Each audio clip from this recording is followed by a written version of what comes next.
안녕하세요.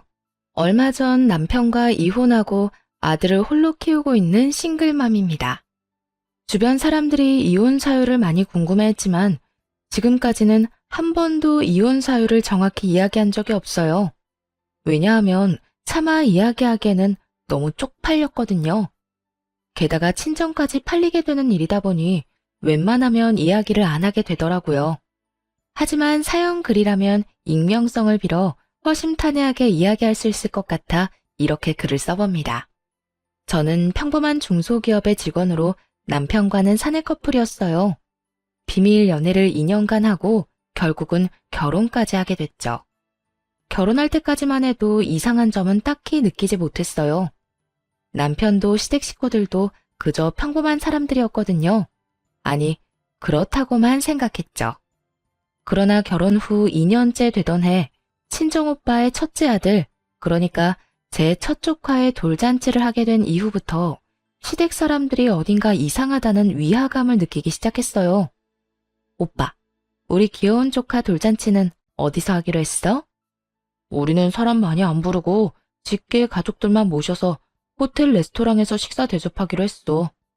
손님들 다 오셔봐야 우리까지 합쳐도 10명밖에 안 되니까 좀 비싸더라도 그곳에서 하기로 했지. 정말? 그 호텔 나도 아는데 엄청 비싸다고 소문 들었거든. 한 번도 안 가봤는데. 근데 돌잔치로 괜찮겠어? 너무 비싼 건 아니고? 식사 대접하고 간단한 돌잡이 정도 하는 건데 뭐. 이왕 대접할 거면 그래도 좀 괜찮은 곳으로 하는 게 좋지. 어르신들한테 얼굴 보여주는 게 목적이니까. 오빠는 편하게 얘기했지만 사실 그 호텔 코스 요리는 1인당 14만 원 정도 하는 가격이 사악한 곳이었어요. 오빠는 잘 나가는 병원의 의사 선생님이어서 돈을 많이 벌었고 혜언니도 금융 쪽에서 일하는 재원으로 돈을 꽤나 많이 버는 직장인이었거든요. 그러니 저 정도 금액도 감당할 수 있었던 거겠죠. 사실 저희 집에서는 제가 가장 평범했어요. 오빠는 의사, 부모님은 교사셨고 그에 비해 전 중소기업에 다니는 평범한 직장인이니 어릴 때부터 열등감을 느끼지 않을 수가 없었죠. 그렇지만 나이가 30쯤 되다 보면 가족에게 그런 열등감을 느끼는 게 얼마나 쓸데없는 일인지를 잘 알게 돼요. 오빠에게 저는 그저 귀여운 막내 동생일 뿐이고 저에게 오빠는 기대기 좋은 듬직한 오빠일 뿐이니까요. 그리고 친정 부모님 역시 제가 평범한 회사원이라고 해서 나쁘게 말한 적은 한 번도 없어요. 나쁜 일만 안 하며 살면 된다 라고 생각하시는 분들이었거든요. 다른 사람들은 저의 모든 것을 가족과 비교하며 낱낱이 평가했지만 정작 가족들은 단 한 번도 그런 식으로 비교한 적이 없었어요. 차별을 한 적도 없었죠. 그리고 오빠에게 해준 것만큼 저에게도 해주셨고요. 아니, 오히려 저에게 더 많은 걸 해주려고 노력하신 걸 알아요. 그걸 알기에 열등감이 찌든 사람이 되는 것만은 피할 수 있었다고 생각해요. 그래서인지 한 가지 중요하게 생각하는 건 바로 오빠나 부모님을 따라하려고 애쓰지 말자는 거예요. 오빠가 이렇게 돈을 많이 쓰는 걸 보면서 이전에는 마냥 부러워했다면 이제는 어느 정도 즐길 수 있게 됐죠. 언제 또 14만 원짜리 코스 요리를 즐겨보겠어요. 이럴 때 한 번씩 느껴보는 거죠. 돈 잘 버는 오빠와 가족을 뒀다는 건 제 인생이 편해지는 것은 아니더라도 제 인생에도 즐길 거리가 많아진다는 것을 의미하거든요. 오빠 말대로 양가 직계 가족들만 왔더군요. 더 많은 사람을 초대할 수도 있었는데 일부러 직계 가족만 모였다고 했어요. 대신 다른 가족들에게는 작은 선물을 돌리는 걸로 대신하겠다고 하면서요. 성대하게 하는 것보다 이런 방법도 실속 있고 좋아 보이더라고요. 그렇게 식사를 하고 나오는 길에 남편에게 말했죠. 우리는 돌잔치 할 때 검소하게 하자.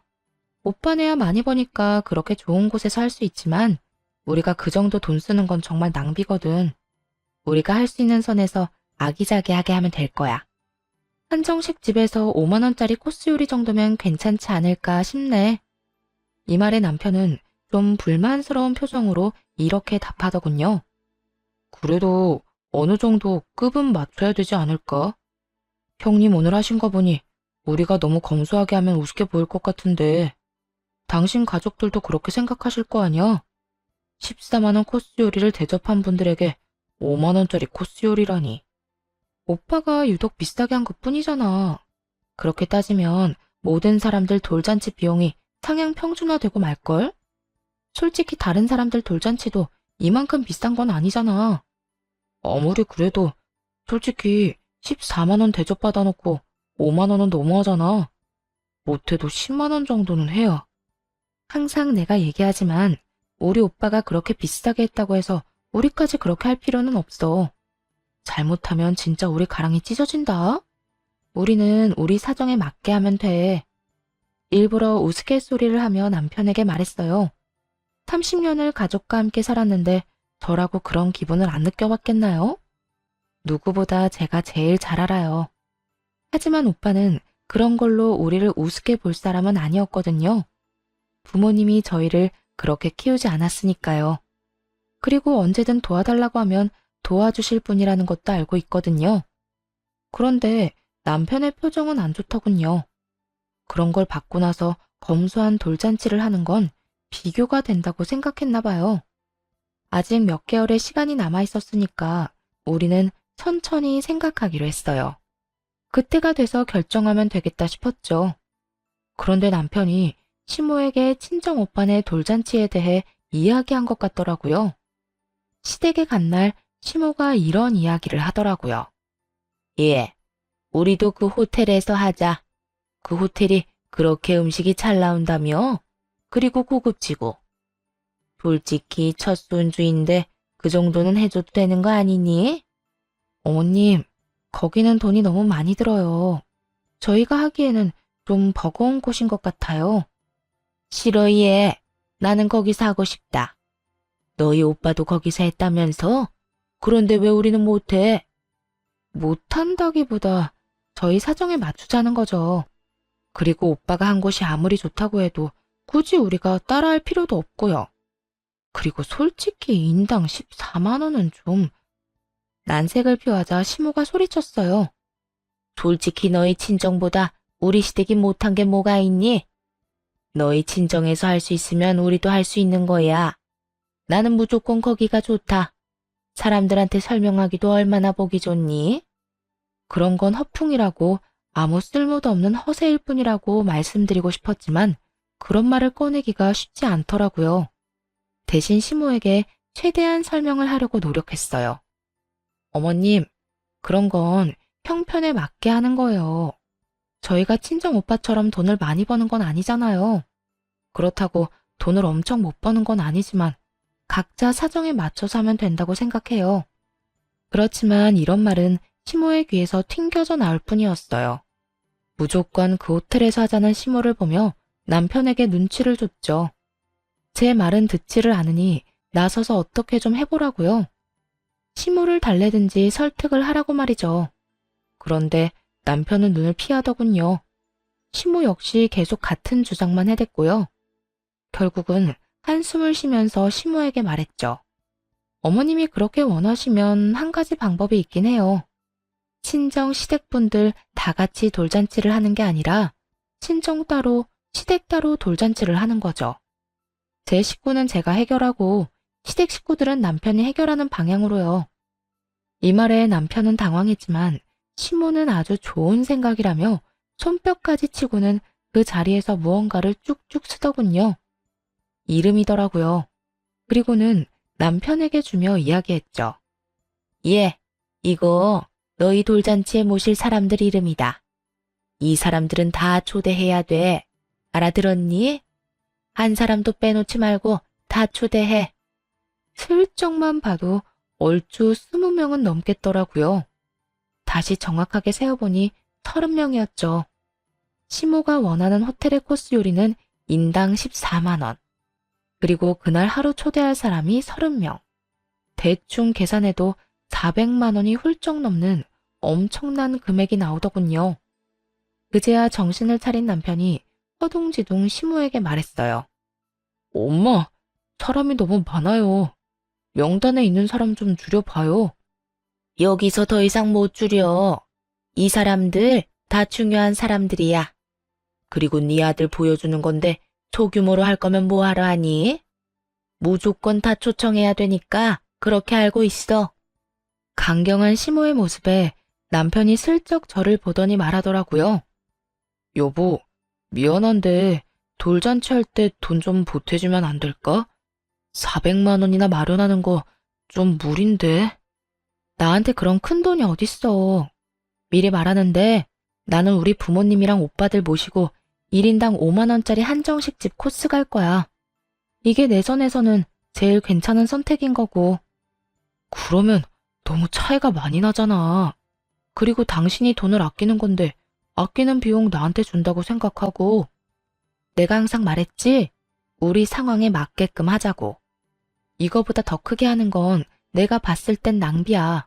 낭비하는데 돈 쓰고 싶은 생각 없어. 차라리 그 돈 모아서 우리 애한테 더 좋은 거 입히고 더 좋은 거 먹이는 게 낫지. 저는 거절을 하고 시모는 무조건 거기서 해야 된다며 떼를 쓰고 중간에서 고통받던 남편은 제 말이 맞다고 생각했는지 시모를 향해 쏘아붙였어요.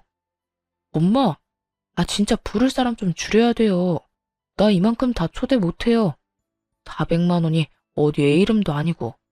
돈 없으니까 우리 적당히 합시다, 적당히. 에? 넌 어떻게 돼 내가 이렇게 우유부단해? 하겠다고 할 때는 언제고? 왜 우리는 거기서 못하는 건데? 돈이 없으면 아껴서라도 하면 되지. 시모는 남편 말에 화를 내며 곤란한 표정을 지었지만 남편의 선택을 번복할 수는 없었어요. 남편은 본인 생각에 필요 없는 사람들은 다 빼버리더니 딱 모실 사람만 간추렸어요. 그리고 결국 저처럼 1인당 5만 원짜리 한정식 코스를 가기로 하더라고요. 친정 반응은 괜찮았어요. 분위기도 괜찮았고 음식 맛도 괜찮았거든요. 5만 원짜리라고 나쁘게 생각하는 사람은 아무도 없었어요. 다들 무척 좋아해줬죠. 그런데 시댁 쪽 상황은 조금 달랐어요. 시모가 여전히 안 좋은 표정으로 분위기를 망치고 있으니 모든 사람들이 시모 눈치만 보더군요.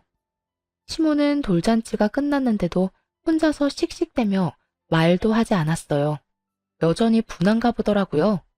그 1인당 14만 원짜리 호텔 코스 요리를 다른 사람들에게 선보이지 못한다는 것 자체가 자존심에 상처를 준 거라고 생각하더군요. 아마 시모도 알았을 거예요. 그런 당신의 생각 자체가 허세고 낭비라는 것을 알면서도 시모는 그 덧없는 것에 그렇게 매달리더라고요. 그렇게 돌잔치는 끝이 났어요. 친정 쪽에서는 아이의 미래를 위해 축복을 해주고 덕담을 해주었지만 시댁 식구들은 가라앉은 시모의 표정 때문에 제대로 된 축복도 대화도 나누지 못한 채 체할 것 같은 분위기에서 밥만 먹고 헤어졌어요. 왜 우리 오빠를 그렇게 따라하려고 했을까요? 남편도 그렇지만 시모도 말이에요. 그런데 시모와 남편의 친정 따라하기는 그 후에도 계속되었어요. 형님, 혹시 주식하십니까? 남편은 친정 오빠의 일거수일투족에 관심을 갖는 일이 많았는데 어느 날 주식 투자하는 걸 보게 되었나 봐요. 요즘 좀 공부하고 있어. 남는 돈으로 재테크나 해볼까 하고 말이지. 그렇군요. 혹시 어떤 종목 사셨나요? 추천할 만한 거 있으세요? 나? 나 시작한 지 얼마 안 돼서 내가 남한테 알려줄 정도의 수준은 아닌데. 에이, 우리 사이에 그게 무슨 섭섭한 말씀이세요? 살짝만 보여주세요. 어떤 거 샀는지. 그때 남편은 오빠가 산 종목을 그대로 샀더라고요. 원래는 주식을 한 적도 없는 사람이었는데 오빠가 주식한다니 대뜸 어플을 깔고 돈을 붓더라고요. 아무래도 걱정이 되어서 한마디 했죠. 주식 같은 거 남 따라 하면 안 돼. 그러다 진짜 쪽박차. 괜찮아, 괜찮아.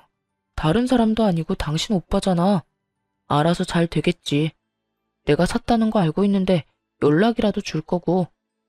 오빠도 공부를 해가며 주식에 투자를 하고 있는 상황이었어요. 남편은 투자라고는 한 번도 해본 적이 없는 사람이었는데 오빠가 한다는 이유만으로 따라 시작하더군요. 전 분명히 말렸어요. 하지 말라고. 아무나 하는 거 아니라고. 잘 모르면서 시작하면 안 된다고 말했죠. 아니나 다를까 귓등으로도 안 듣더라고요.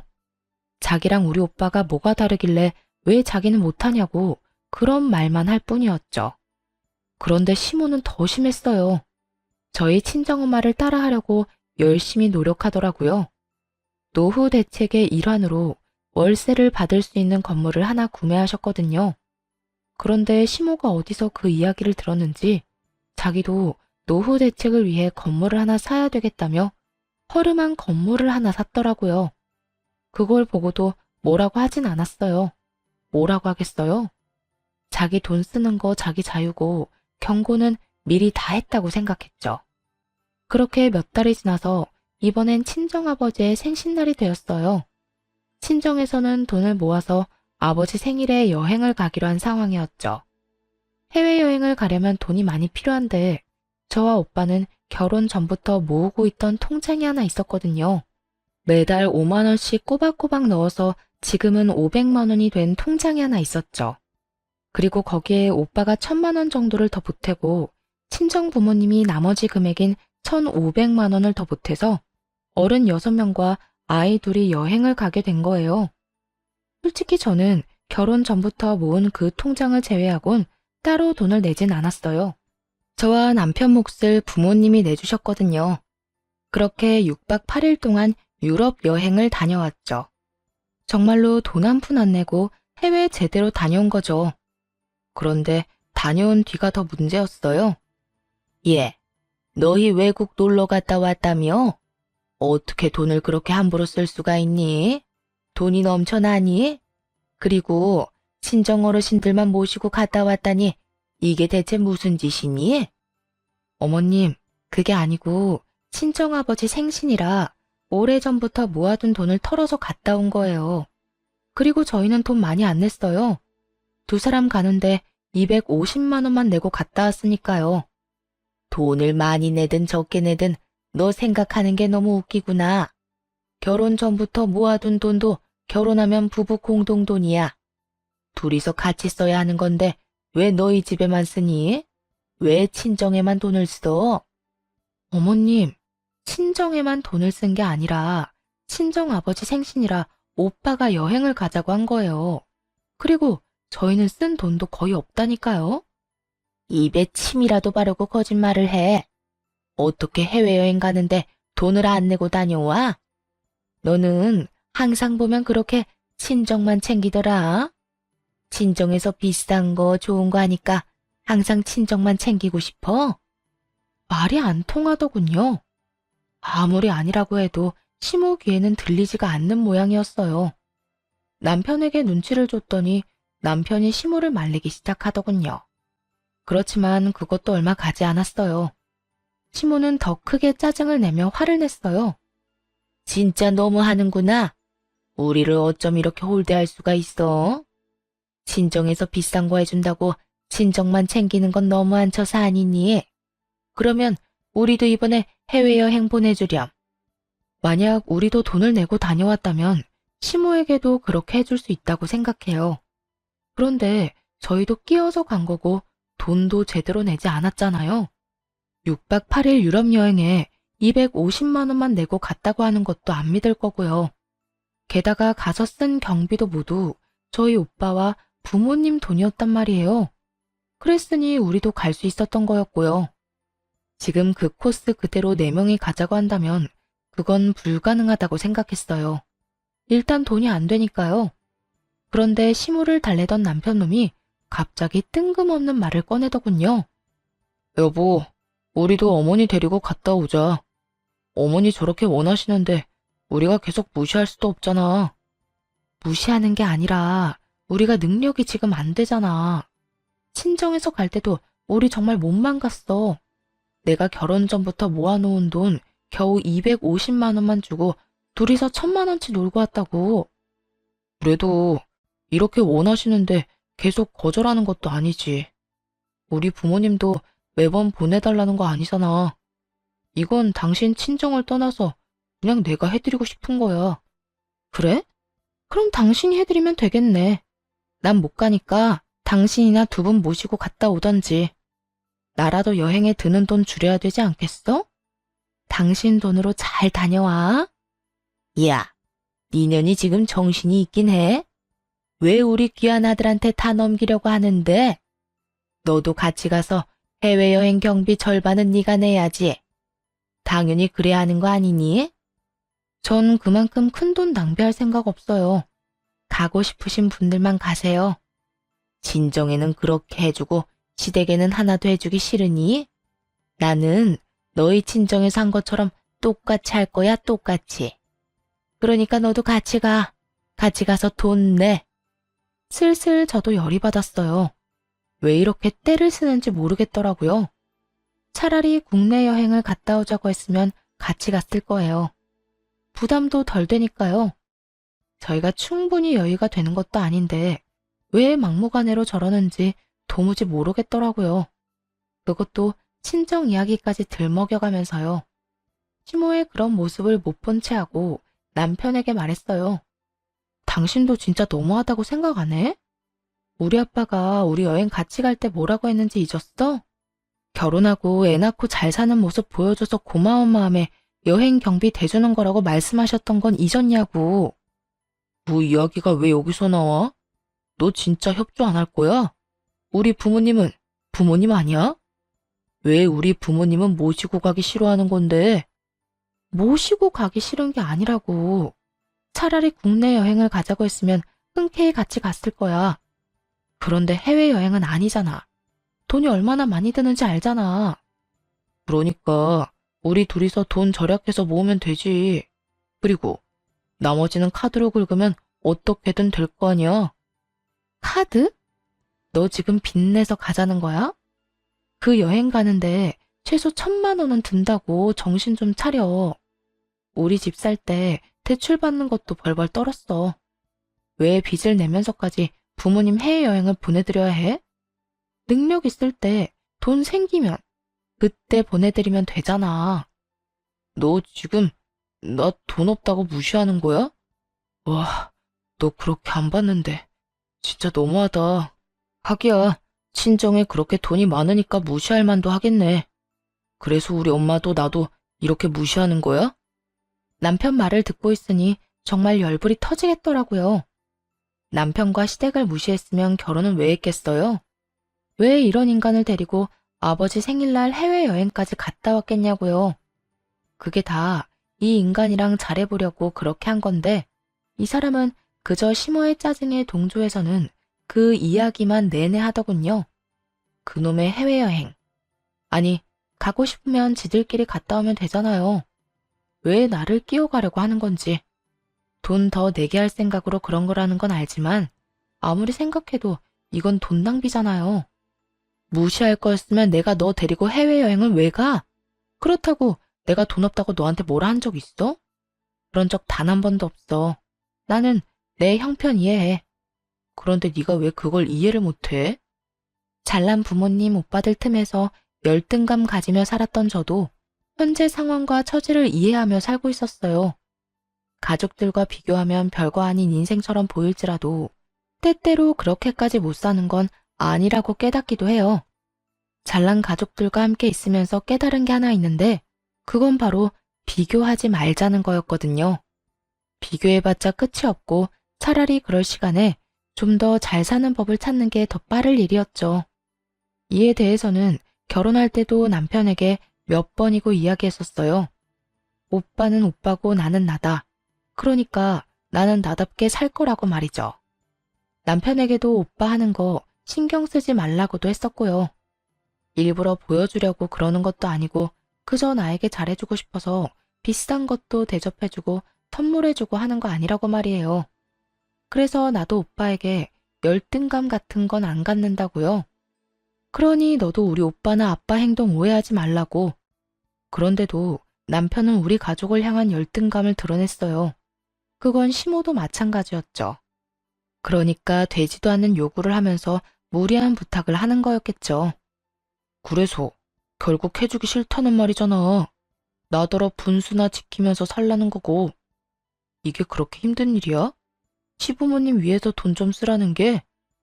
화가 났는지 남편 놈이 버럭 소리를 지르더군요. 본래 그리 큰 소리를 내는 사람이 아니었는데 이렇게 화를 내는 것을 보고 마음이 짜게 식어갔네요.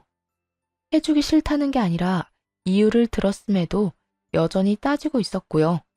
저도 더는 참지 않았어요. 남편놈과 시모의 행동에 완전히 정이 뚝 떨어져 버렸거든요. 그래, 나 못해줘. 계속 이런 식으로 쓸데없는 거 요구할 거면 이혼해. 난 그렇게 못하니까 하고 싶으면 당신이 혼자 하라고. 그리고 돈 빌려서 부모님 해외여행 보내면 당신은 나랑 이혼인 거고. 결국 시모는 열이 받았는지 저한테 삿대질을 하며 화를 쏟아내더군요. 네가 뭔데 우리 아들한테 이혼하자고 하는 거야? 친정 잘났다고 너까지 잘난 줄 알아? 야, 너 우리 아들 아니었으면 결혼도 못했을 거라고. 중소기업 주제에 친정 믿고 이딴 식으로 상처 준다 이거지? 자기 아들도 저랑 똑같은 회사 다니는데 저런 식으로 말하는 게 괜찮나 싶었어요.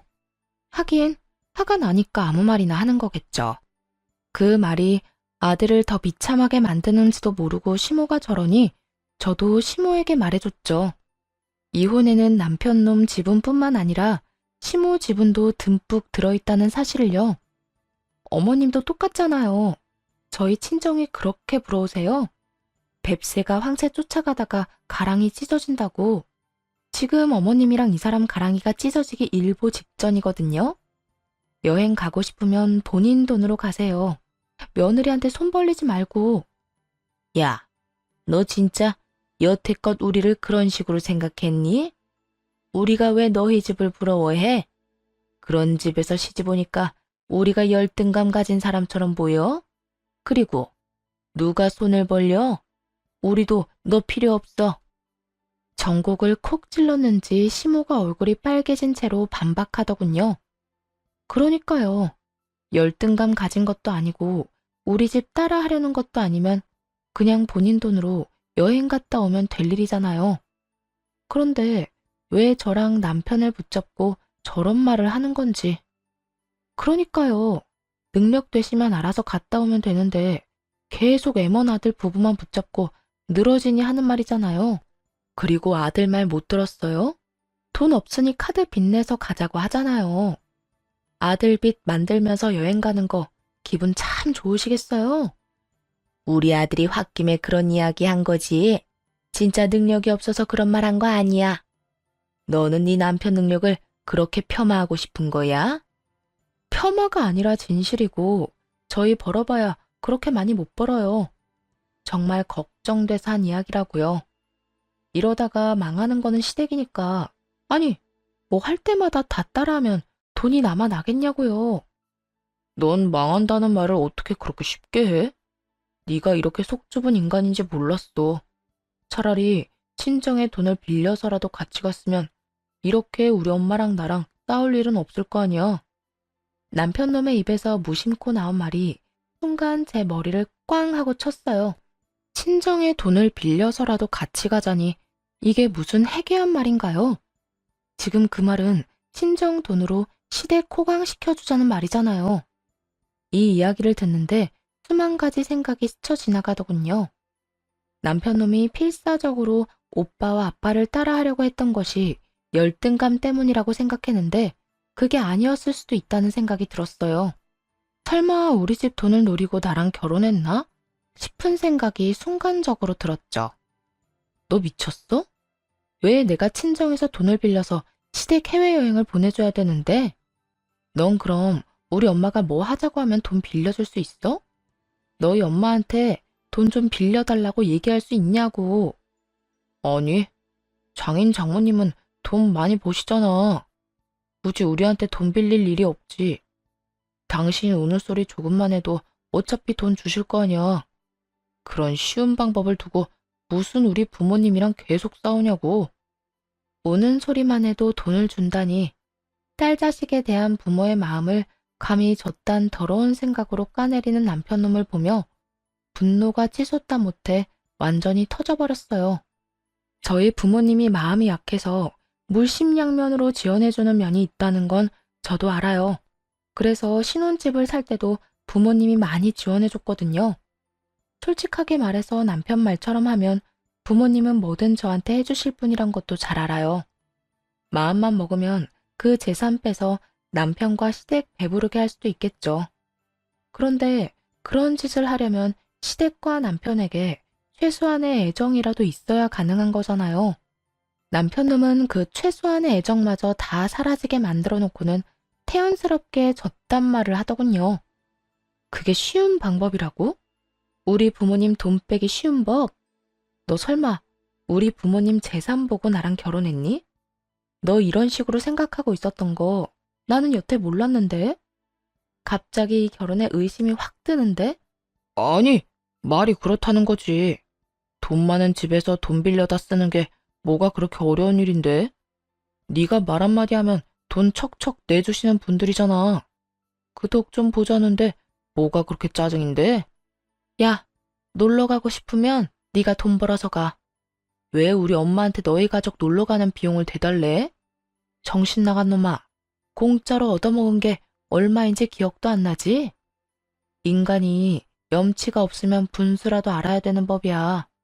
난 친정 돈으로 시댁 건사할 생각 없으니까 너희 집안일은 네가 알아서 해.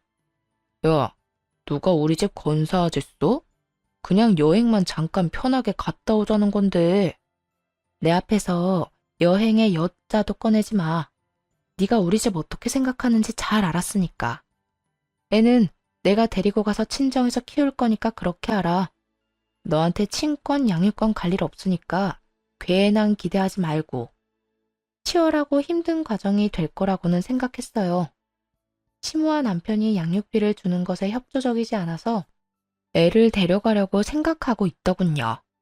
하지만 애가 2돌 정도인데다가 제 형편이 더 유리한 상황이라 결국 제가 데려왔죠. 신혼집도 결국 팔아야 했어요. 소송할 때 남편 놈과 시모를 만날 일이 있었는데 이렇게 말했거든요. 그 집 팔아서 나온 돈으로 당신 부모님 모시고 해외여행 다녀오면 되겠네. 잘됐다. 남한테 구걸해서 다녀오느니 그 돈으로 다녀오는 게 훨씬 낫지. 뭐 양육비는 잊지 말고 꼬박꼬박 보내. 이 말에 남편 놈은 완전 열이 받은 눈치였는데 시모가 그걸 뜯어 말리더군요. 처갓집 따라 하려다가 해외여행도 못 가고 자기 고집 때문에 아들 이혼까지 시키게 됐고 아들 신혼집까지 반토막 냈잖아요. 그런 와중에 또다시 해외여행 운운하며 가자고 할 수는 없는 노릇이었겠죠. 아들이 가시밭길을 걸어가는 걸 직접 보고 나서야 철이 든 시모를 보니 오숙이 짝이 없었어요. 오빠가 소개해준 변호사가 능력이 좋아서 그런지 모르겠지만 이혼 과정은 굉장히 빠르게 지나갔어요. 그리고 저에게 상당 부분 유리하게 나오기도 했고요. 그렇게 이혼을 하고 저는 친정으로 돌아왔죠. 친정오빠는 이러한 사연을 알고 한숨만 푹 쉬더군요. 그러면서 저한테 미안하다고, 우리가 이혼한 게 자기 때문인 것만 같다고 계속 자책하는 거예요. 오빠가 무슨 잘못이 있겠어요? 저하고 전 남편한테 더 좋은 거 해주고 싶어서 이것저것 챙겨주려다가 괜히 불똥 튄 것 뿐이죠. 이건 모두 자기 열등감 알아서 다스리지도 못하고 친정 부러워서 친정에서 하는 것만 그대로 따라하며 친정 덕이나 보려고 했던 전 시댁과 전 남편의 탓이잖아요. 그걸 오빠 탓으로 돌리고 싶은 마음은 조금도 없었어요. 오빠가 일부러 전 남편 놈 목까지 내줘가며 간 해외여행이 조금 짜증나고 후회될 뿐이었죠. 그때 찍은 사진들은 전부 잘 나왔는데 거기에 전 남편이 꼽살이 끼듯 껴있었으니 그 사진첩만 봐도 열불이 다 날 지경이었거든요. 이혼하면서 받은 돈과 아버지가 지원해주신 돈으로 작은 집을 사서 아이와 함께 들어갔어요. 초반에는 친정에서 지냈지만 다 큰 딸이 손녀까지 데리고 와 있으니 보기가 좀 그렇더라고요. 그래서 친정집 근처에 집을 하나 얻었어요. 일할 때는 친정 부모님이 아이 등하원을 시켜주시고 퇴근하면 아이 데리고 와서 함께하고 생활은 그렇게 안정되기 시작했지만 전 시댁은 전혀 달랐죠. 들어보니 내리막길을 향해 굴러떨어지고 있었거든요. 얼마 전에 오빠에게 투자한 거 어떻게 됐냐고 물었었는데 그러더라고요. 그때 투자한 거 예전보다 떨어져서 회수한 지 오래고 지금은 안정적인 종목에만 집중하고 있다고 하더라고요. 그 말을 들은 이후 며칠 안 돼서 전 남편에게 연락이 왔어요. 야, 너희 오빠가 나 속인 거지? 내가 투자하던 거 지금 완전 싹 날아갔는데? 이거 어떻게 된 거야? 어떻게 책임질 거냐고. 갑자기 전화해서 뭔 미친 소리야? 우리 오빠가 언제 너한테 투자하라고 했어? 네가 네 손으로 투자했잖아. 책임? 네 스스로 한 짓인데 책임을 왜 남한테 져? 내가 투자 시작한 게 너희 오빠 때문이잖아. 시작할 때 알려줬으면 팔 때도 알려줬어야지. 너희 오빠 투자 사기로 신고해버릴 거야. 신고? 무슨 명목으로 신고할 건데? 오빠한테 물어서 산 종목이 휴지 조각 됐다고 신고할 거야? 아님 우리 오빠가 그거 팔 때 연락 안 해줬다고 신고할 거야? 애초에 잘 모른다고 안 알려주려던 거 졸라서 알아낸 건 너잖아. 오빠는 적당한 시기에 팔아서 큰 돈을 벌지는 못했어도 그래도 수익은 어느 정도 냈다고 했어요. 방어에 성공했고 원금은 살렸으니 실패한 건 아니었죠. 그리고 그 종목을 팔았을 때는 저와 전 남편의 이혼 소송이 한창 진행 중이던 때였고요. 알려주지 말고 할 의리조차 다 사라진 상황이었죠. 하지만 오빠만 따라하던 전 남편 놈은 고수익 고위험 투자인 걸 알면서도 제대로 된 시기에 팔지 못했고 원금마저 크게 손실봐야 했어요. 그 종목 주식을 확인해보니 거의 절반이 날아간 것 같더라고요. 게다가 그 뒤에 저와 이혼하며 재산 분할 받은 돈으로 물타기 투자를 하면서 더 많은 돈을 잃은 거고요. 내가 당신 오빠만 아니었으면 주식 같은 거 손도 안 댔을 거야. 왜 옆에서 바람을 불어넣어서 돈을 다 날리도록 만들어? 너희 친정 오빠도 쪽박 찼지? 오빠는 방어 성공하고 다른 종목 매수 중인데? 으이그 인간아, 주식 시작한 것부터 우리 오빠 탓이 하고 싶었어? 네가 우리 오빠 하는 거 다 따라하던 거 내가 모를 줄 알아? 내가 분명히 너 주식 시작할 때 하지 말라고 경고했지. 무시하고 손댔다가 피본 주제 어디서 남 탓이야? 오빠가 그래도 원금 보전하며 팔았다는 이야기를 들은 전 남편 놈은 욕을 퍼붓더니 전화를 뚝 끊더군요. 집도 날리고 넣었던 주식도 다 날리고 하니 열이 받을 대로 받은 모양이죠. 그러더니 전화해서 저딴 미친 소리를 해대는 거고요. 지가 잘못해놓고 또 우리 친정 탓. 애초에 따라한 건 자기면서 왜 우리 가족들 탓으로 돌리냐고요. 진짜 다시 전화해서 욕을 한 사발 해주려다가 겨우 참았어요. 그런데 남편 놈보다 더 쪽박 찬 사람이 있더라고요. 바로 전시모였죠. 전시모 이야기는 친정엄마가 와서 알려줬어요. 딸, 너희 예전 시어머니 있잖니? 지금 난리도 아니래. 왜? 그 집에 무슨 일이 생겼대? 아들놈은 얼마 전에 전화와서 되도 않는 이야기 하긴 하던데. 아들놈 때문에? 아니, 그 건물 하나 샀다고 했잖니. 평균보다 싸게 나온 매물 원룸 건물 있잖아. 아, 알지. 그때 영혼까지 탈탈 끌어모아서 산 건물. 엄마가 산 건물 사고 나서 얼마 뒤에 따라서 산 거 말하는 거지? 그래, 그거. 너무 싸서 나는 좀 이상하다 싶어서 제껴놨었는데 너희 전 시어머니가 그걸 사갔었거든. 근데 그거 지금 완전 난리 났어. 왜? 건물이 무너지기라도 했어? 무너지긴. 그거 지금 완전 헐값에 내놨더라고. 살 때 3분의 1도 안 되는 가격으로. 뭐? 그 욕심 많은 사람이 그럴 리 없는데? 그래서 내 친구 중에 한 명이 가서 살펴봤는데 보고 와서는 고개를 절레절레 내줬더라. 고쳐야 할 곳이 너무 많은 데다가 너무 오래돼서 보수할 곳 천지더래. 그동안 보수도 안 하고 월세를 받았단 말이야? 완전 똥배짱이네.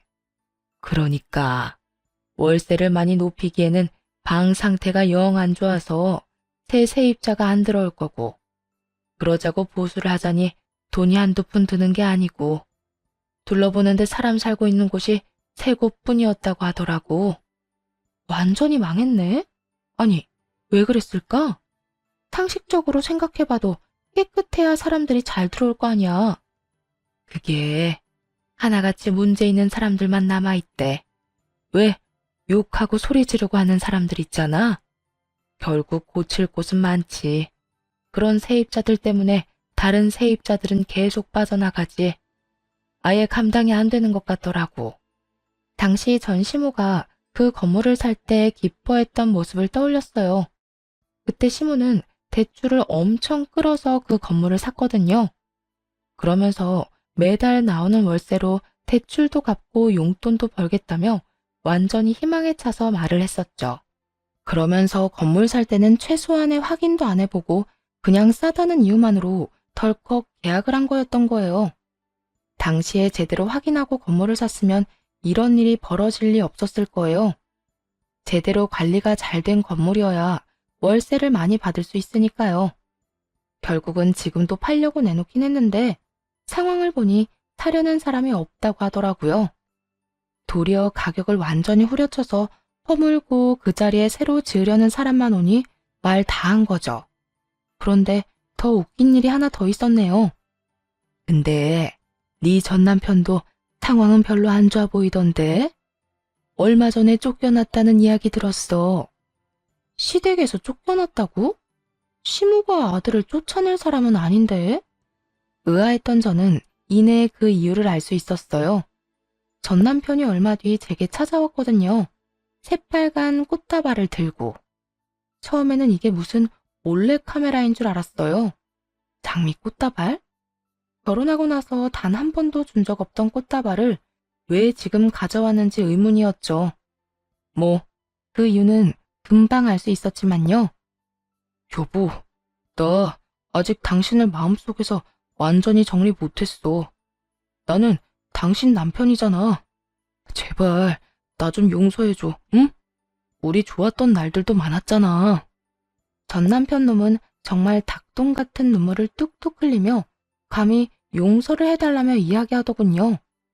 그 모습에 마음이 흔들리기는커녕 짜증이 확 치밀어 올랐어요. 이미 다 끝난 마당에 왜 이런 미친 짓을 할까? 그저 궁금할 뿐이었죠. 꽃다발을 본체만 채도 안 하고 말했어요. 너 뻔뻔함이 늘었네? 꽃다발? 그래, 이야기나 들어보자. 이딴 거 들고 찾아온 이유. 너희 엄마 집에서 잘 지내는 거 아니었어? 갑자기 발작 버튼을 누른 사람처럼 남편 놈이 발광을 하더군요. 엄마 이야기는 하지도 마. 우리 엄마 진짜 미쳤나 봐. 나한테 집 나가라고 짐까지 싸서 내보내잖아. 아무리 내가 잘못했다고 해도 그렇지. 어떻게 아들을 이렇게 내다 버릴 수 있냐고. 네가 뭘 잘못했는데? 그냥 주식으로 돈 좀 날렸지. 그렇게 돈 다 날리고 본가에 얹혀 살면서 엄마한테 증여라도 먼저 해달라고 했거든. 어차피 죽어서 상속받을 건데 그 전에 주면 더 좋지 않겠냐고. 아직 팔팔하게 살아있는 부모에게 증여를 하라고 강요했다는 전 남편 놈을 보며 감탄밖에 안 나왔어요. 나쁜 의미로요.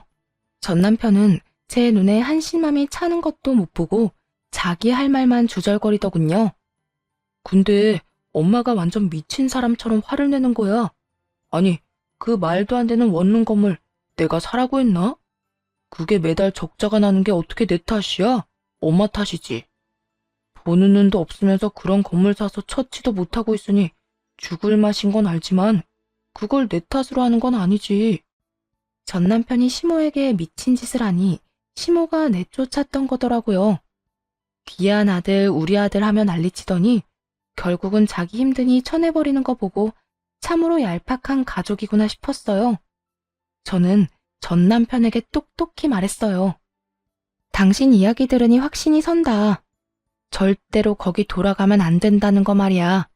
너랑 너희 어머니 둘 다 문제였던 거 이제 확실히 알겠네. 쓸데없는 짓 하지 말고 돌아가서 얌전히 살아. 사고 치지 말고. 그렇게 말하며 저는 전 남편 놈이 가지고 있던 가방과 구두, 시계를 보며 말했죠. 월 400도 안 되는 월급쟁이가 가지고 있기에는 너무 비싼 물건들이었죠. 내가 봤을 때 넌 정신 차리려면 한참 멀었어. 돈 없는데도 그렇게 비싼 것들 차고 다니는 거 보면 이미 허영심이 머리를 꽉 채운 모양인데. 나는 남의 뒷공문이나 쫓다가 가랑이 찢어지기는 싫거든? 내가 내가 뭘 그렇게 잘못했는데? 나도 떵떵거리면서 살고 싶었어. 비싼 거 먹고 해외여행 다니면서 돈 쓰고. 그렇게 살고 싶어서 따라한 게 잘못이라고? 네가 진짜 그렇게 살고 싶었으면 차라리 투잡을 뛰거나 승진의 힘을 쏟았어야지. 그것도 아니면 더 돈이 될 만한 직장을 찾아 이직을 했어야지. 넌 노력 하나도 안 하고 잘 사는 사람 흉내만 내고 싶었던 거잖아. 그게 뭐 어때서? 돈 벌어서 메꾸면 되는 거잖아. 내가 직업이 없는 것도 아니고. 넌 그걸로 끝이겠지. 근데 네가 만든 빚은 누가 책임져? 다른 사람들 보여주려고 과시용으로 한 행동들이 다 네 발목을 붙잡는 늪이라는 생각은 안 했나 봐. 봐! 지금도 그 늪이 네 발목 붙잡고 지옥에 끌고 가고 있는데? 그 말에 전 남편 놈이 아무 말도 못하고 바닥만 쳐다보더군요. 여기까지 와서도 못 고치는 사람들은 못 고치는 거더라고요. 이혼 부부가 왜 이렇게 많게요? 이렇게 고집만 세서는 스스로 바꿀 생각이라곤 추호도 없는 인간들이 엄청 많거든요. 게다가 고쳐야 할 사람이 하나도 아니고 둘이라면 차라리 포기하고 헤어지는 게 맞죠. 뭐하러 고쳐줘요? 내 인생 살기도 바쁜데. 어쨌든 전 남편 놈은 이 말에 충격을 받은 건지 어쩐 건지 한숨을 쉬며 떠나갔어요. 본가에서 쫓겨났다고 들었는데 아마 전 시모와 따로 살고 있겠죠. 그 뒤에 들은 소문으로는 시모가 쫓아낸 아들놈을 찾고 있다는 소식이었어요. 증여나 해달라며 난리 떨던 아들놈을 쫓아내긴 했지만 집에 돈 벌어다 줄 사람이 없잖아요. 수입이 없으니 그제야 아들놈을 찾으러 다니는 것 같더라고요.